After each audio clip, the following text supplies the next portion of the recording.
Hello, everyone, and welcome to NoCode North in the Northern Showcase. Thank you for spending the next hour with us. I'm Penny Renshaw, a Webflow developer from Trenton, Ontario, and I handle communications for NoCode North. And I'm Jeremy LaRue, a writer, director, turned Webflow low-code, no-code developer from Vancouver. On the NoCode North team, I'm the resident automations guy and runner of the streams. Hi, I'm Maggie Monsieur. I'm a Webflow developer based in Toronto with a background in film and television. In our NoCode North group, I take care of our designs and our gather space. Our mission at NoCode North is twofold. First, to build a community of Webflow, Canadian Webflowers and no-code enthusiasts. And secondly, to showcase Canadian talent to the rest of the world. We meet Fridays at noon Eastern in our lodge, our gather space. And once a month, we host the Northern Showcase here on our YouTube channel. Hey, there's a bunch of people already. So thanks for coming, Dale Jansen and Corey. Hi, Isabel. Thanks for joining us. I hope you like this one. It's going to be a good one. And if you have any questions for Aron, please put them in the chat and we'll either ask them during the interview or at the end during our Q&A. So on today's Northern Showcase, we have the pleasure of welcoming Aron Korenblit, a resident of Montreal until his recent move to New York. Aron has helped many people to learn Airtable automations through his YouTube channel, Automate All the Things, and Code Meets No Code, a collaboration with Connor Finlayson. After 3 years on the education team at Airtable, Aron is now helping us all learn logic and workflows as a Senior Community Product Educator at Webflow. Please help us welcome Aron Korenblit. Hey, Aron. Hello, Aron. Excited to be here. It's great to have you here. It's cool to turn the tables here. It's usually I'm the one streaming, and I see y'all in the chat. So this is I've got a lot of questions for y'all. So no, I'm joking. Really excited to be here. Are you intimidated by the fact that somebody else is asking questions today? Not really, I would say. I like to come in with the stream about like 65% prepared, and this is also how I feel now. So this, I would say, I'm equally stressed to be here or on the stream or on any stream. So this is known territory for me for sure. Excellent, excellent. So we know you've moved recently from Montreal to New York. Are there things you're missing about Montreal? Yeah, I mean, a lot. What do I miss about Montreal? I miss rent. Like rent Montreal was great. You know, it's not great in New York. No, I honestly just, yeah, I miss the outdoors. Honestly, I went back for the holiday break. Went skiing, and as much as I don't miss like the week of winter, right? What I mean by like Monday to Friday, winter is awful. It's brutal. You gotta shovel snow. I don't own a car, but you know my girlfriend does, and like moving her car and alerts about whatever. I don't miss that part, but I do miss the Saturday, Sunday part. I do miss the treks and just the joy of winter. But yeah, really happy to be here. Really happy to be in New York. It's been a really fun experience and got me to, work at some amazing places. So all in all, I think it was a positive move, and I'm appreciate y'all still considering me Canadian and inviting me here, even though I live south of the border now. Always, no problem. So, Jeremy, we have an image I think we can share. Yeah. Grab that. Pop that up. So you shared this on Twitter a while back. Yeah. That looks terrifying. Totally terrifying. You would not catch me doing this. Yeah. Want to tell us what's going on here? Yeah. So this is actually in the region of Kamouraska in Quebec. We've got about some rock climbing there. It was my third time climbing outdoors, and this photo is the perfect mix of looking very impressive to non-climbers. But if you are, a climber and knowledgeable at the Kamouraska region, you'll know that this is actually a very easy climb. So And actually, if you are more than knowledgeable about this route, you'll know that I'm actually going the wrong way. And it is much easier to go to the right than it is by me going to the left. And so that photo makes it look impressive. And that's why I like it. It's, I'm not a great, I guess I climb a lot. My girlfriend got me into it right after the pandemic of 2021. And we climb a lot, love it. I'm absolutely terrified of heights. And so yeah, if that was a video, you would see like my left leg was shaking desperately. And I had to make that clip. I really had to make it because otherwise it was not going well. So that is a reminder of it was a super fun trip. Now, Kamouraska was great. The climbing there was great. Still getting used to climbing outdoors, but a lot of fun. And, one of the things I miss about, Montreal is that those types of places are much more accessible than they are here in New York, which, you need to drive a couple hours before getting into that. So Corey, glad that you enjoyed the photo, but do have to be honest, it's not as impressive as it looks for folks who actually do climb. Well, it's pretty impressive in the fact that you're scared of heights and are doing that though.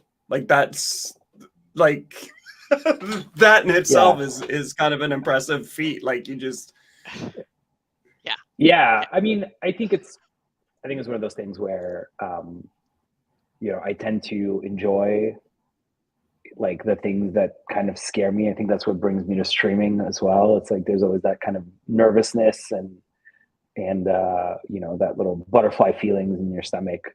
But it took a while. I see people who start climbing now and they are so much better, so much faster. It took me 2-3 months to like feel anywhere near comfortable, even on like the safest top rope routes. Like I would sweat. I remember we go climbing and I would be like a very easy route that is totally within my means. I would be like sweating from fear of heights. So Arthur, I'm also a feet on the ground kind of guy. So totally feel that. But love the sport. Really kind of came to love the sport. You get to be outdoors. You get to go places. It's like physically challenging. Also great for if you enjoy like seeing progression in what you do. That is like very just on yourself, right? So it's not like you're reliant on other people. It's literally like someone created a problem. Can you solve it? And so been really enjoying rock climbing and doing it a lot in New York. So that photo was, perfectly staged to look impressive. So not staged. I mean, it came out and looks very impressive. So a lot of fun. Great. So I think one of the things, that everybody, people love about images like that is that it is very much about, sharing to your community. And I wanted to talk to you a little bit about, what community means to you and this community that we're part of. Yeah, it's interesting question. I think, my objective is always to help people, do things they maybe didn't know how to do or thought that they were out of their, their ability. And, I just love the fact that someone can come to me and be like, hey, thank you for showing me to do this. And now I send automated emails, or I can use Webflow Logic, or,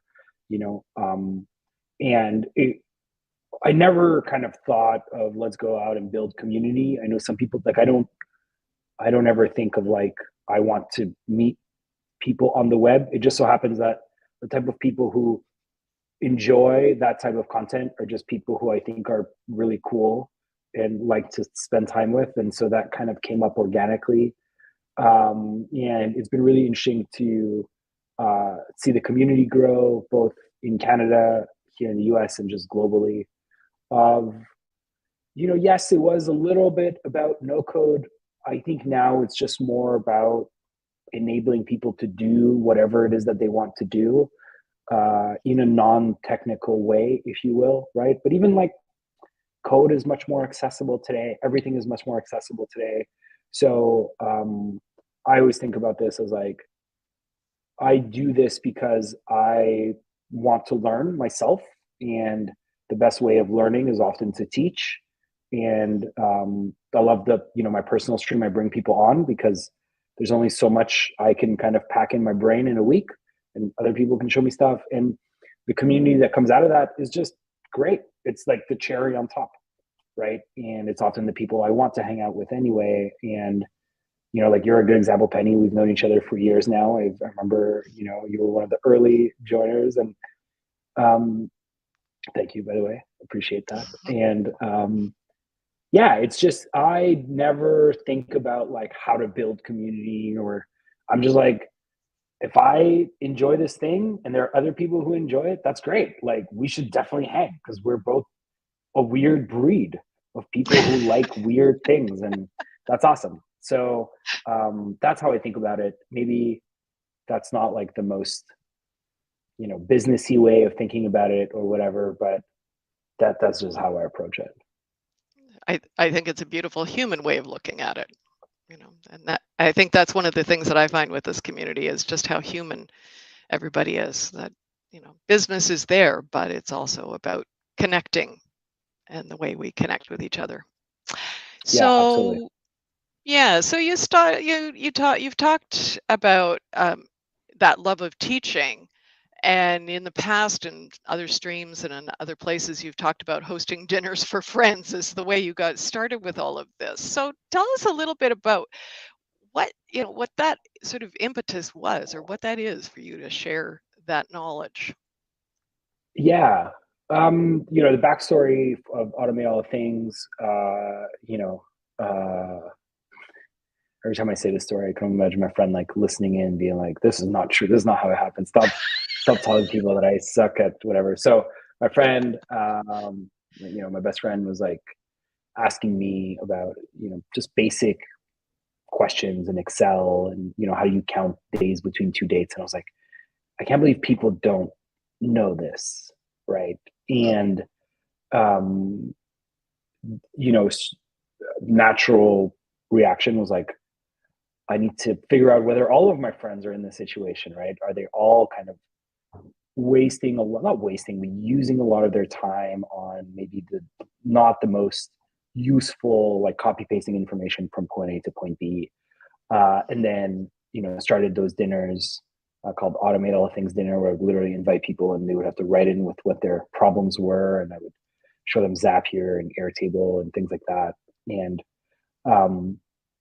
from there, I kind of realized that if people around me have these problems, or there must be others, right? There must be so many more on the web. And then from there, it just kind of grew, right? Still to this day, I don't really kind of have a plan or anything. I'm just like, this is interesting. I love the idea that people don't have to go through. Am I allowed to swear on this stream? No, I'm not going to swear. I'm going to use the word crappy. They can't use crappy. They don't have to go through a crappy workflow. And like, the idea that I can help them in some way, or someone coming on the stream can help them in some way, is great. And that's what always kind of I think about is, how do we keep removing a little bit of these crappy soul-sucking workflows? And yeah, there's just everywhere I go, everyone I talk to, they have to live through some of this. And so I have to live through some of this.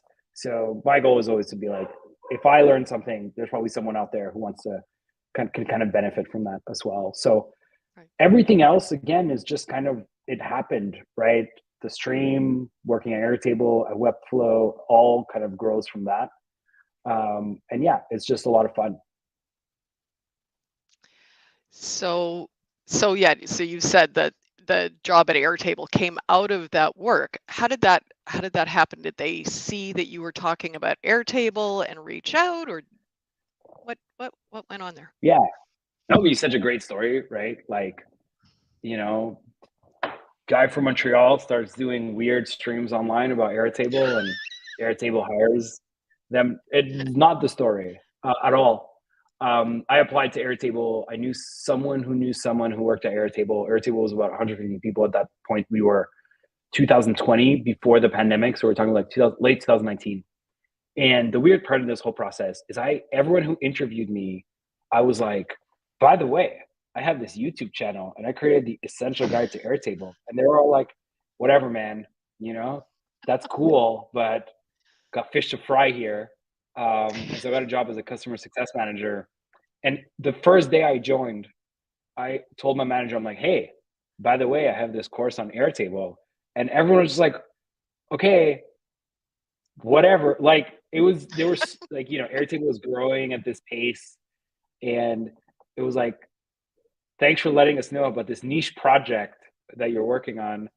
And I was like, why does no one care? Like, why does, and I realized, I'm like, there are just so, like, where Airtable is growing, there's so many, not problems, but so many things to solve that, the fact that I had a course on Airtable wasn't one of them. But the good thing that came out of that, me just letting people know, is that there was a moment where they were creating the education team. And there was like a call out to say, hey, like, does anyone have any experience teaching Airtable?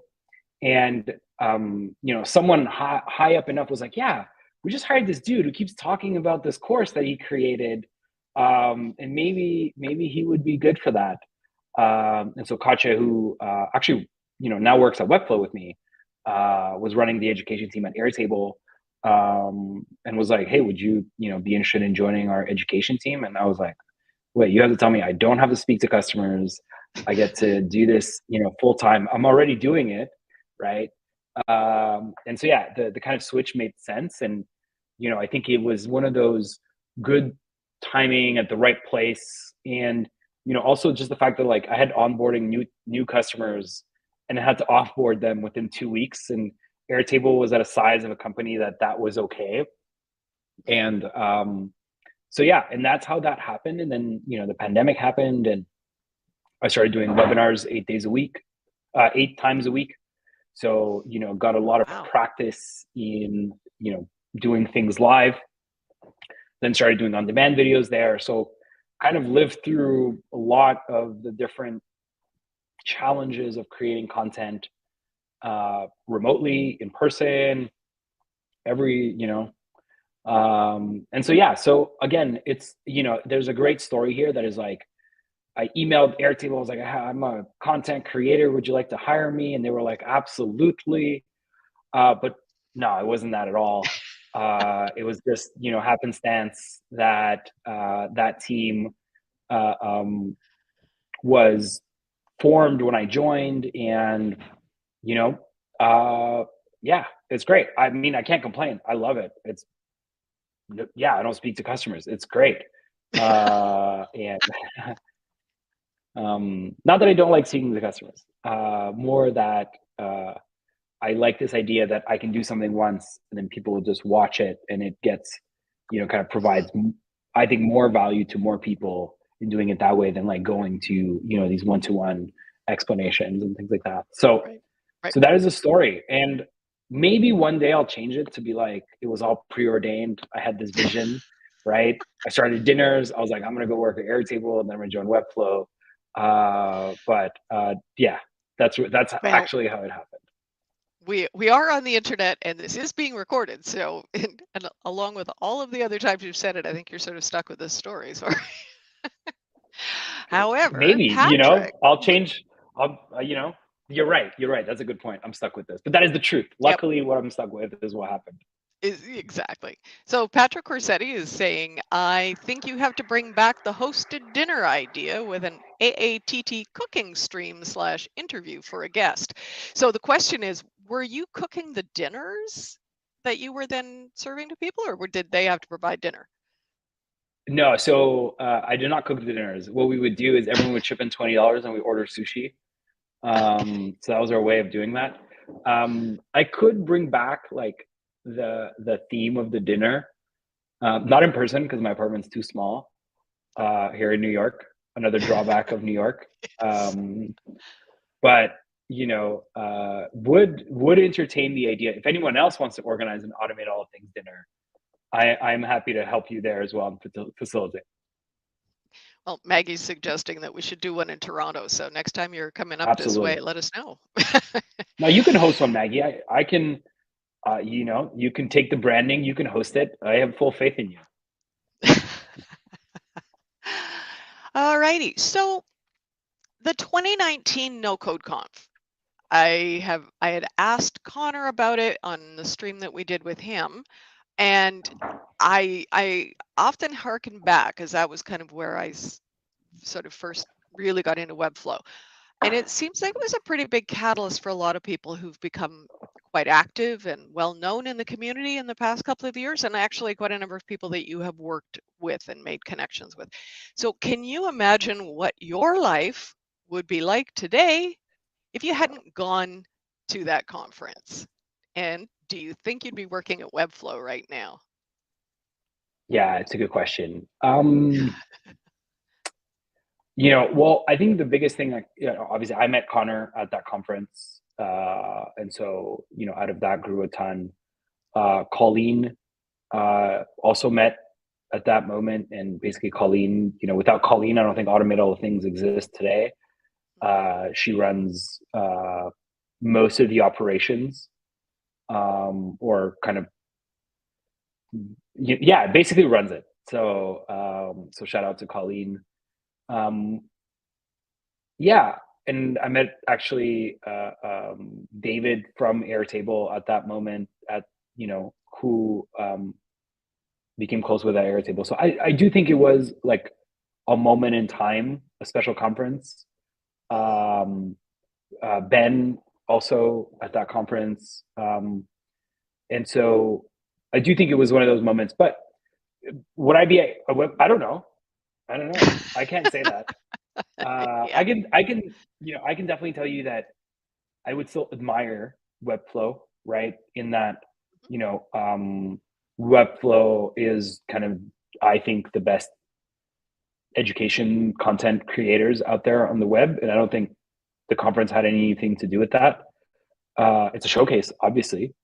And so I think I would still, I remember tweeting, Colleen actually brought this back. I remember tweeting last year, like, my only goal at Airtable was to make us more like Webflow. And I would think that would be true whether or not I worked at, whether that conference was on. But I think it's just one of those reminders that when you meet people in person, it's often an opportunity to build something cool. And you never know, right? Like, I'm hoping that we'll talk about, Webflow Conf 2022 in 3 years from now on a stream, maybe in like virtual reality or wherever, and be like, hey, remember all the amazing things that happened then? So, to folks who didn't come to 2019, I don't think it was like the last moment you had to do something in NoCode or in this world. I always think that we're still in the first inning of a very, very long game. And so yeah, I do think it was special. It was amazing. It was great to meet all these, like, Raymar and Zoel from Airtable, and Jules from Webflow, Vlad, and so many others. I don't remember if we met. Did we meet in 2019? We have not actually ever met. And in fact, most of our interaction has been through your stream and one very brief Zoom call. But other than that, I have not been to a conference yet. I would love to go. But I feel like I know you, Penny. I feel like we are. I think we might not have done this before, but I feel like we know each other very well. So it's as if we were, we met in 2019. I feel like that too, actually. When I was thinking about, putting this together and the questions and whatnot, I was thinking, I'm going to interview my friend. Even though we haven't actually, met in person. And I think that's one of the really cool things about this community is that, we are making friends, even if we're not in the same room. Absolutely. But so keeping on with the AATT stream thing, how do you choose those topics or the guests? And it's evolved quite a bit over the last couple of years, right? From just being you to inviting people. Yeah. Again, there are two flavors to this answer. One is like, I have a very clear system and I only, honestly, I tweet every now and then and I'm like, who wants to come on the stream? And the people who can remind me enough times that they are interested and have a cool topic, I will invite them on. For me, the question I always ask myself, so I can kind of peel back a little bit. I've always, one kind of goal for a stream on ATT is I want people to leave and be like, that was cool. I didn't know I could do that. That's interesting, right? And I want us to be able to do that in 45 minutes because I think that's the maximum amount of attention span that I would ever commit to anything, right? And if I'm not interested in my own content, why am I doing it? And so that's how I kind of think about it. So if anyone has an idea of what they want, like I think a lot of people, what's weird is what I've learned is like a lot of people hesitate to be like, hey, can I come on your stream? I have this cool thing. I welcome that. I need 52 guests a year. Or actually, if we go I need 36 guests a year. Right. And I encourage people to DM me or to whatever, email me and be like, hey, I think this would be interesting. And I think over time I've had to kind of broaden the types of things that I cover because there's just so much out there. Right. And I'm going to play around with the format this year where I want it to be a little more workflow driven, a little simpler sometimes. I think sometimes we've fallen into like, super niche stuff that was maybe interesting to me, but wasn't necessarily the most like appealing to a broader audience. But honestly, I don't know what's appealing to most people. So my bar is always, would I enjoy this? Can we cover it in 45 minutes? And will people leave with like, huh, cool. Like that was interesting. I think that was a good use of my time. So those are the only kind of things I think about in terms of guests. And again, I wish I had I searched the title on YouTube or no, I don't do much of that at all. Right. But is there anybody that you haven't had on yet or a tool that you haven't sort of explored yet that you'd really be interested in? And maybe we can kind of get somebody, Good question. Good question. Who? Honestly, I wish I had a good, like, I have not had any difficulty bringing people on. If I had like if the question is what type of guest would I love? I think a good example is when we had Yohei on, who showed us how Yohei is an investor at Untapped Capital, and he showed us how he used software for an internal portal. And what I loved about that show is that it was simple. It was very like, we did it in 45 minutes and people instantly got it. They were like, oh, makes sense, right? Like I've got a type of user who wants access to some data, but not all the data. I already probably log it in Airtable. Here's a login on top of that. Very easy, very impressive, very clear communicator. And I think a lot of people want to come teach me a tool. And I always say, I don't care about what tool we use. What are we actually like building? What's the workflow what is the problem that we're solving? And so I would encourage people who do want to come to the stream, not to say I want to come show off XYZ new no-code tool.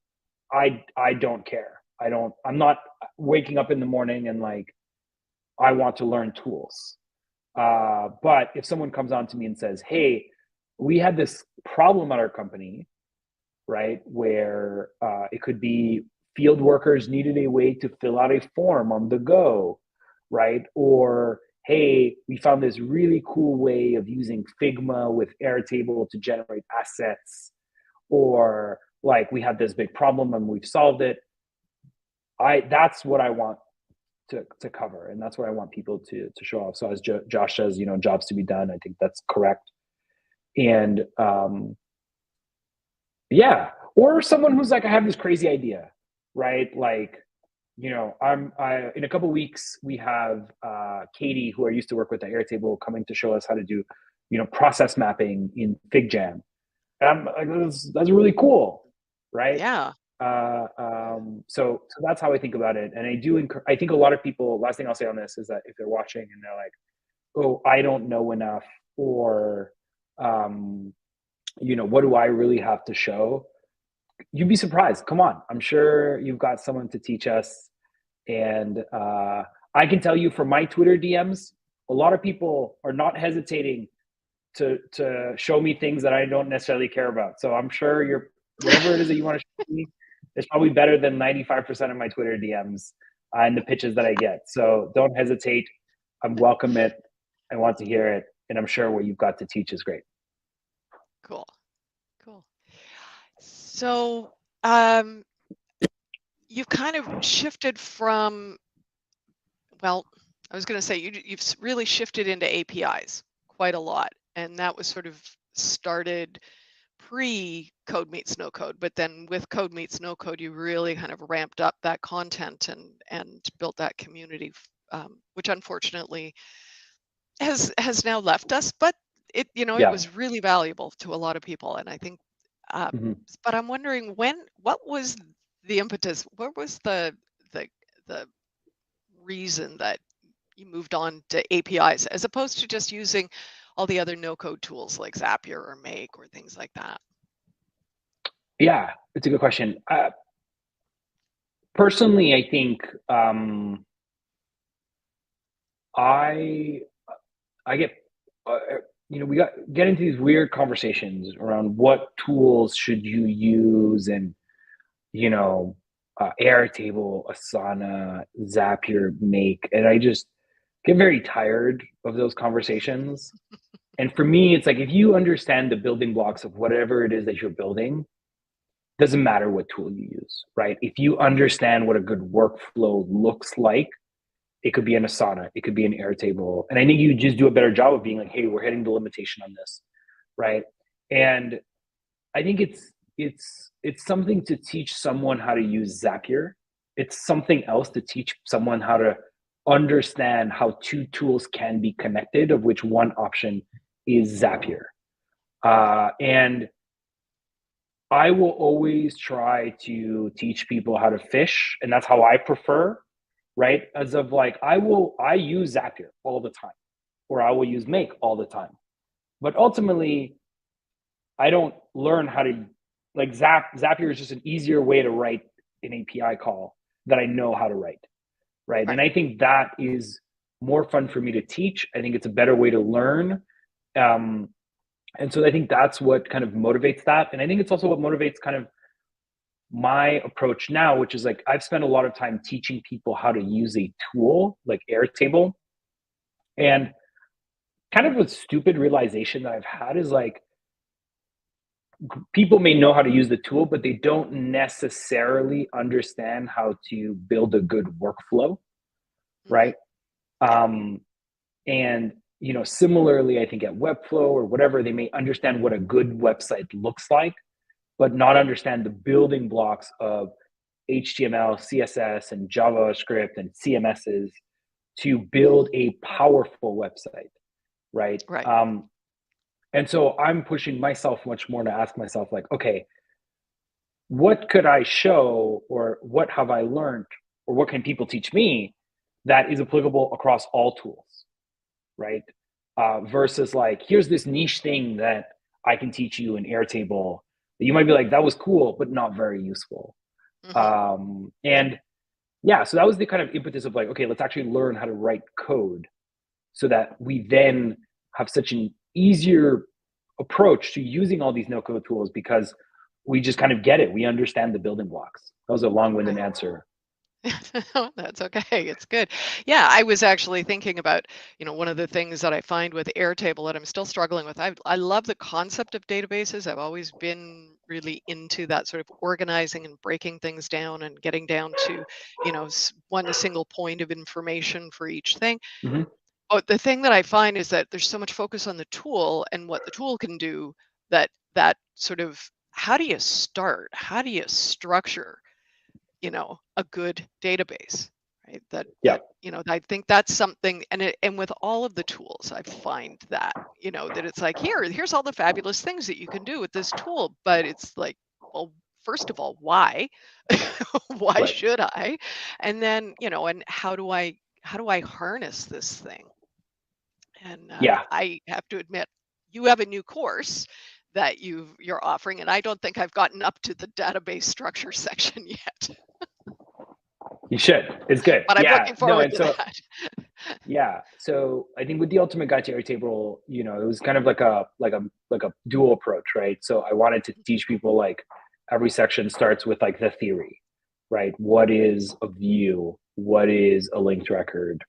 What is a table? And then goes into like, okay, here's how you think about this to actually apply it. I think too often people will go and like, I'm going to create a Gantt view. And you're like, but you haven't done the work to like structure your stuff right.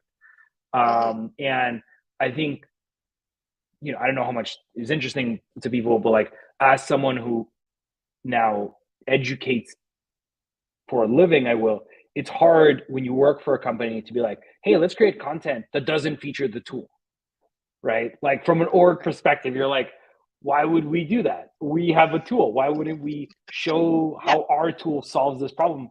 And it's a weird thing where, we did actually weirdly, and this, I actually forgot about this. So you mentioned like we have a workflow series on the Airtable channel where we actually don't cover Airtable. It was like it's the only time I ever got approval to be like, hey, let's not show the product, right? And people were like, yeah, that's awesome. And we had like a bunch of animations. And I thought that was really interesting because it was the first time that we said, okay, what are the building blocks you need to understand for a good workflow?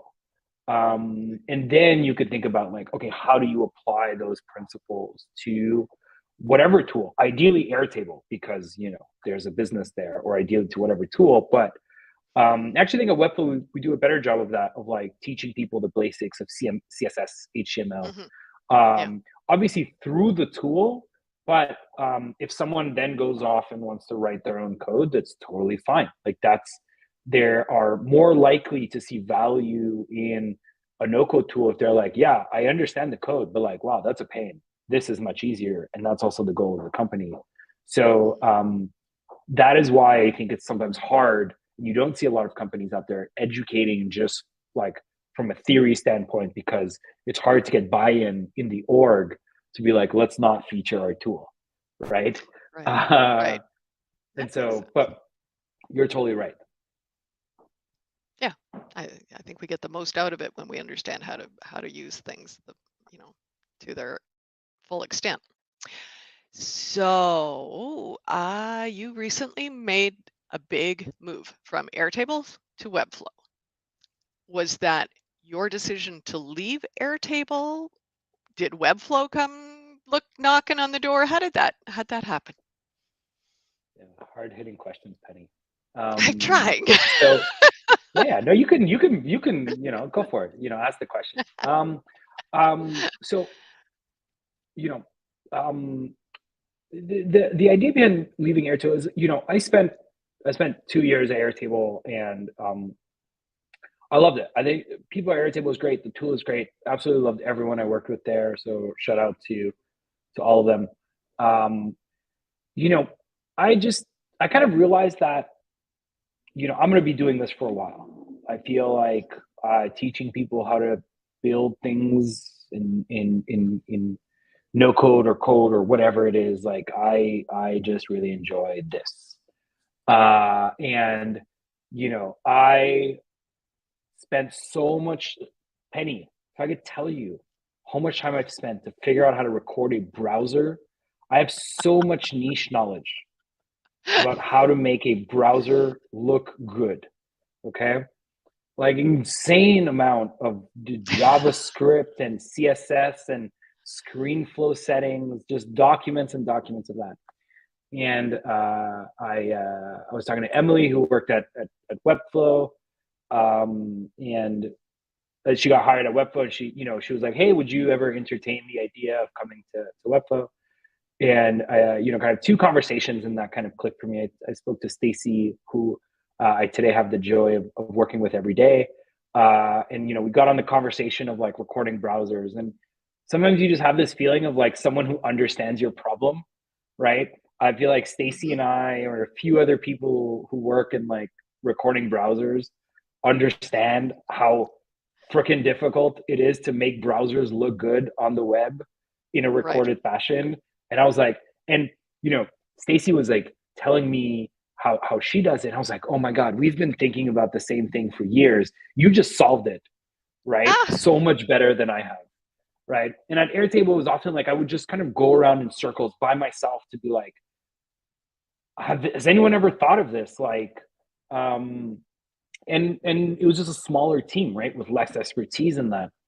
And so that conversation with Stacy was like a big like, oh my God, like if Stacy knows this, Stacy knows so much more that like she figured this out 3 years ago. That means there's like 3 years of things that Stacy has figured out that I could learn, and that's awesome, right?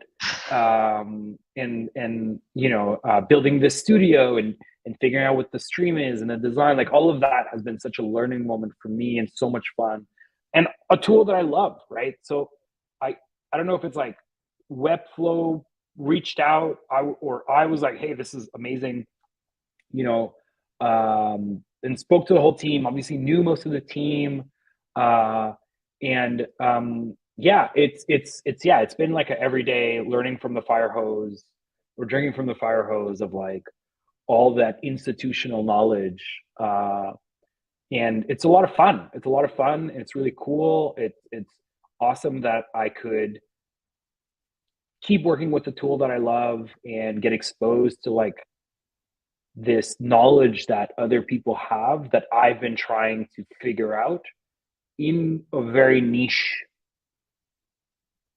space, right? Like no code education. There's not 5,000 companies, right? right. So I think that's how it happened. Again, there's probably like Webflow reached out and I was, you know, poached, but that's not how the world Eh, works, right? But yeah. well, yeah. But really, in the end, it comes down to, you know, what was your reason for going, and it sounds like you have a very, you know, clear understanding of what the value was of making that move for you. Yeah. It's, you know, I love to teach, and you know, I love to teach because I love learning. Like I just software or new techniques or whatever. I just wake up and I'm like, you know, what thing could I learn? Not always useful, right? And you know, the Webflow team has a lot to teach me. So Yeah. it's been a lot of fun for sure. Right. Well, and perhaps the best teachers are the ones who are the most eager learners as well. Yeah. I hope so. Yeah. I hope so. Because I'm definitely an eager learner. Don't know about the teaching part, but definitely love to learn. So hopefully that their correlation is there. I think it is. So, what are you hoping to accomplish in this new role? Say at some point down the road, perhaps it will be time for you to leave Webflow. What will you want to look back on and say, I achieved what I hoped to do? Yeah. You know, the mission, if you will, is like a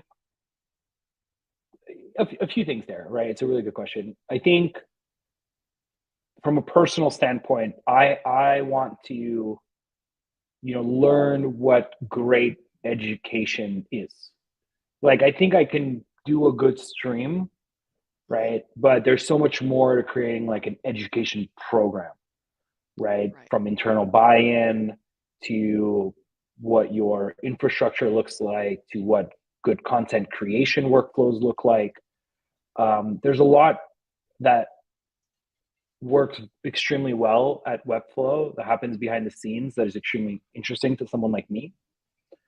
And so I think that's like a big part of like, I want to understand how these things work.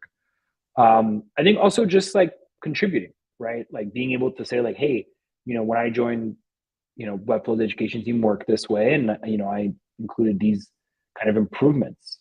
And honestly, just like have a lot of fun. It's a lot of fun to work with such talented folks. And so the day I kind of stop having fun will be the day I you know, I won't be on Webflow. But so far, it's been so fun and the community is so great, both from like telling, like they're just so enthusiastic, and also just being like, hey, here's how you can do this better. And that's something I really appreciate. I, I'm alone in this room, which is very weird. There's actually the studio and I stream from over there, but there's like no one watching. I would stare into the camera and hope for the best.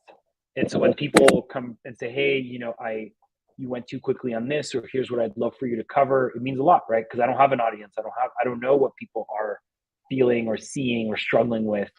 And so that's been a really good part of the Webflow community, is just like folks telling me and us how we can do better. And that's how, we do a better show every other week. Right. I see a question from Patrick, but I'm going to wait and save that one for the end. But I wanted to ask you whether you were nervous this week when you did your first stream, because that's the Webflow has 150,000 subscribers. That's a big step up. What was, besides the fact that it was the first one in this new system and all of that, but how did that feel for you? Yeah, just absolutely terrifying. We lost Penny. There we go. Okay. But yeah, no, it was the first stream was, absolutely terrifying. A lot could go wrong. It was a topic, but it was fun, right? So like, it was our first stream from the studio. It was the first time in the series. It was the first time for me. A lot of behind the scenes things changed as well. So it was very scary. But really, really quickly, I saw everyone in the chat. So, and I just saw the fun that people were having and kind of really settled down pretty quickly. And also just had a lot of fun of like, hey, this is, we can do what we want from here, right? We can improve, we can do so much. And so I would say the week leading up to it was, I didn't sleep much from like stress. I get very nervous, surprisingly. I know it still sounds stupid because I've done this hundreds of times, but I get extremely nervous. So does Nelson. But we had practice. I knew it was going to go well. I saw the excitement. People were giving me the right energy. And I very much worry about maintaining that quality and that excitement over time. And so again, it comes back to this idea of like, let me know what we can cover and how we can do better, because it would be a failure for me, or it would not be not ideal. It would be a failure if that was the best. If our first one was the best, that's a mistake, right? And like, I want to look back on that one in 6 to 7 months and say, that one kind of sucked, right? Like, we have gotten so much better. We now have these little traditions. It's fun. It's more dynamic. We're covering more topics. That's what I hope. Or we might say like, hey, streaming is not the right medium. Like, we've done the work and we've realized that like, that is not the right approach. And we do more video, or we do more like, or say like, hey, remember when we thought streaming was the best way to solve this problem of teaching people how to build workflows? Maybe not. But I was extremely, extremely nervous. So thank you to everyone who popped in the chat and, calmed my nerves. I think we had a lot of fun. I'm hoping to have fun again in a week and a half, and every other 2 weeks from there. So extremely nervous, but had a lot of fun. Cool. So I think this will be my last question, because we do have some questions showing up in chat. How much time did you actually spend? Because the thing I was so impressed with was how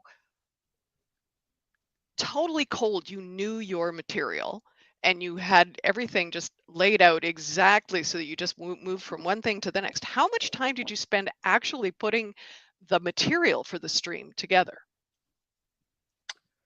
And good then question. How many times did you guys go through it, because it was smooth?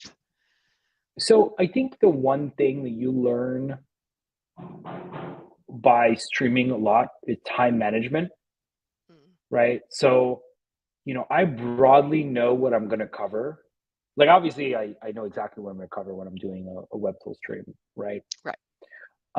And then I have like markers, right? I expect this to take this much time. I expect that to take that much time.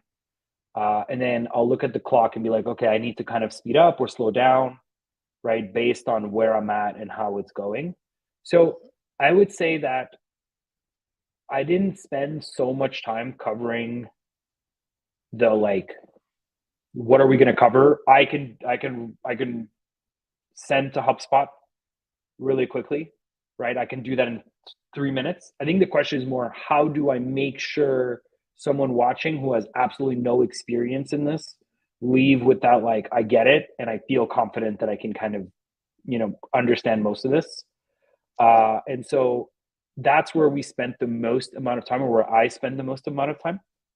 We rehearsed it 3 times, but most of that I would say is scene management, those little agenda moments. I'm happy to share secrets if there are other streamers in the chat, or except Josh.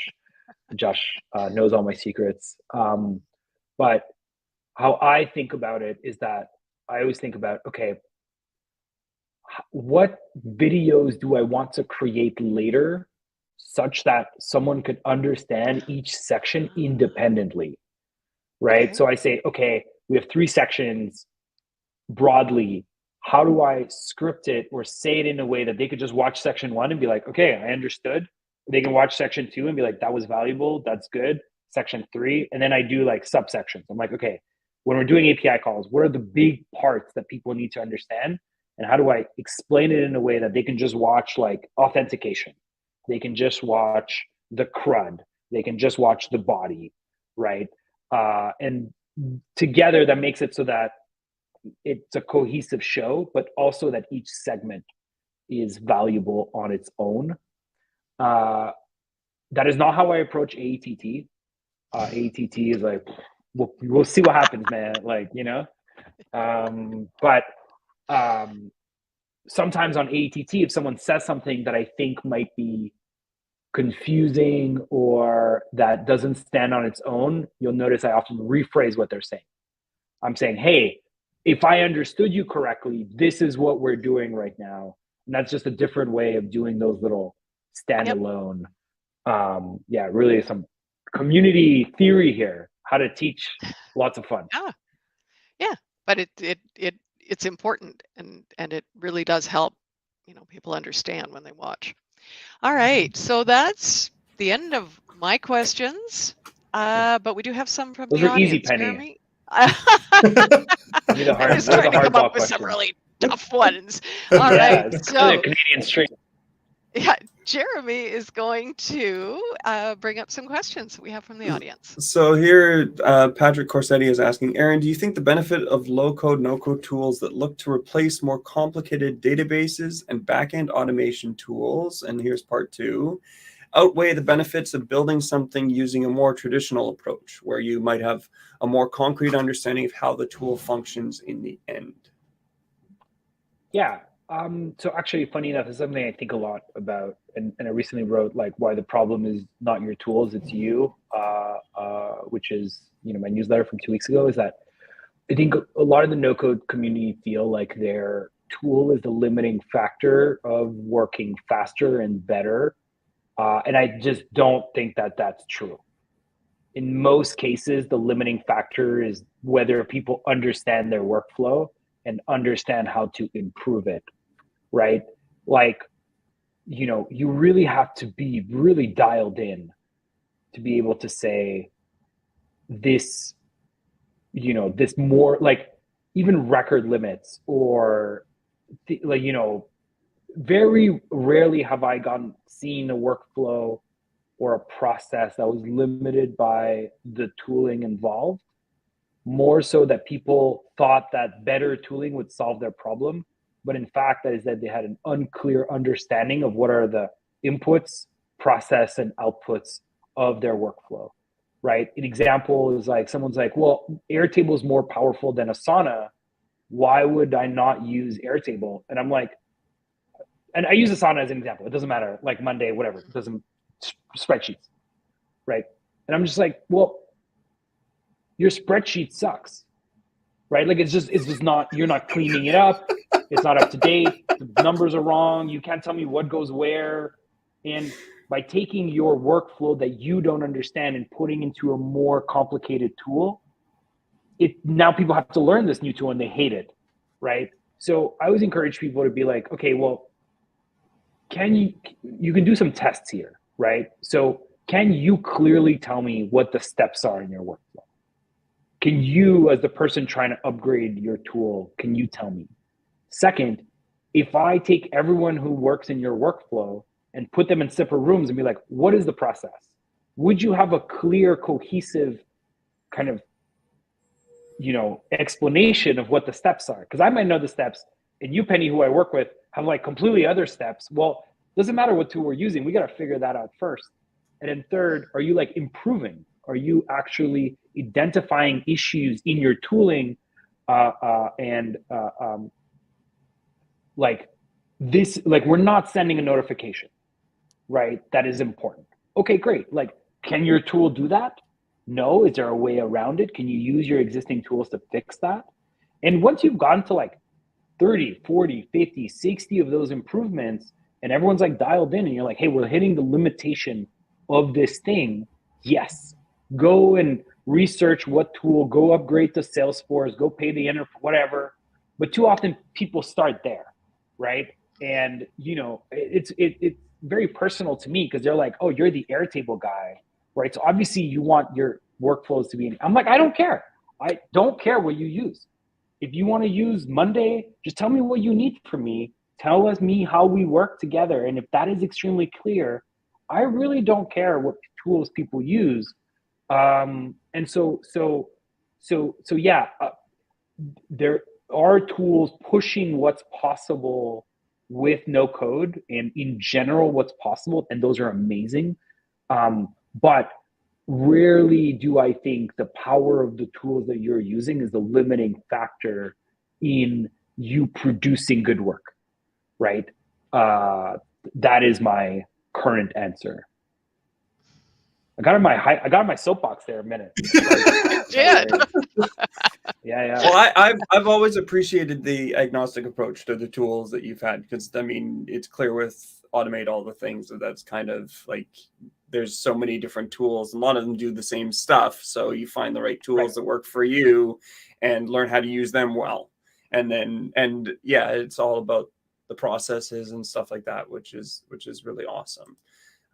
Corey has another one here. On your Webflow workshops, what are some more topics, use cases you want to cover? Yeah, it's a good question. I think the way I look at this is first is use case driven, right? So what I mean by that is we don't want to cover features. We want to cover use cases, jobs to be done, right? So when we the one last week was like manage leads, right? Which is a use case in which we've solved in a broad fashion with Logic and HubSpot. And, we might extend there, right? So I might cover something like 4 more tools you can connect in Webflow Logic, right? Just kind of continuing on that. But then there's so much, right? So like, think of anything that is non-designer, right? So more dynamic CMS, analytics, site search, right? Just thinking of like, okay, some interesting here. We actually thought of calling it what's next, right? This idea, I have a website, it works, what's next? How do I make it more powerful? How do I make it more the center of my business? And so anything connected to that of like, let's start with the assumption that you have a website. Maybe you want to gate some assets. Maybe you want to create competitive pages. Maybe you want to create an event workflow, a booking workflow, right? We're always going to start from the assumption that like, we're not going to build your website. We might build a part of it. We might make it more dynamic, more useful, more powerful. That is what we're looking to cover. Now, Corey, if you're like, hey, can you cover this? Let me know. Like I can pitch it. I can pitch it internally, see if people want to cover that. So if you have any ideas, I'm all ears. Isabel has a good comment here. We're building a no-code automation tool, and the biggest problem we have with onboarding clients is that they don't know their own processes. Mhm. So I guess that goes to that whole processes and the importance of that. Right, Absolutely, and 100%. That is the biggest blocker for most people. right. And then we have a fun question from Yomi. Did Webflow come and actually set up the studio with you, for you, or did they basically leave you to that yourself? Yeah, I'm not smart enough to do any of this. So, so I had, shout out to Stacy McGuire, Skylar, Sarah, Emily, Sophia, Yada, who all came out and helped me build, what you see behind me. Yeah.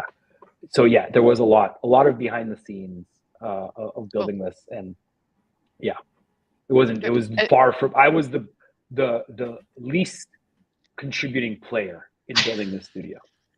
And is it now set in stone and you can't do anything to personalize it, or do you get to make it Aron's space? It's Aron's. If you look, it's quite personalized actually. I'm not going to say more than that, but if you zoom in on the few, you can recognize a lot. You'd be surprised, and I will send some swag to anyone who finds some nuggets in the set. There you go. There's a challenge. Well, we are at the end of our hour. That went by so quickly. And we're just wondering, how can people find you online? What's the best way for people to connect with you or find out more? Yeah, ATT.io, at Aron Kor on Twitter. I'm tough to miss. Just my name, Aron Korenblit. You Google that, you'll find me. I'm in a few Slack channels. I'm always happy to chat. Feel free to DM me.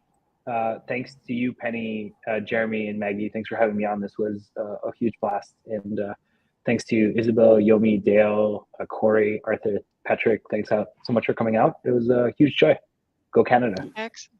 Yay. You're such a pro at this. I was like just hanging on every word. So usually I totally threw you off when Penny disappeared, because that's just a scene change. Yeah. I got you. You can't. I got you. I've made some stream mistakes myself. Doesn't phase me. The stream could go down, no problem. That's happened to me before. No worries. Yeah, no, you're a total consummate pro at this. That's for sure. Absolutely. Wonderful. Well, thank you very much, Aron, for joining us. And that brings us to the end of our 6th Northern Showcase. We'd like to thank you all for joining us and remind you to like this video and subscribe to our channel. And visit our website at nocodenorth.webflow.io. Sign up for our mailing list to receive all of our latest updates. Follow us on Twitter, LinkedIn, Facebook, and Instagram. And join us on Fridays in the Lodge, our cool gather space. Our Lodge Hangouts are open to everybody, so you don't have to wear plaid and you don't have to be a Canadian to join us. We'd love to have you come and visit us for a while. Fridays at noon Eastern. And until next time, bye. Bye, everyone.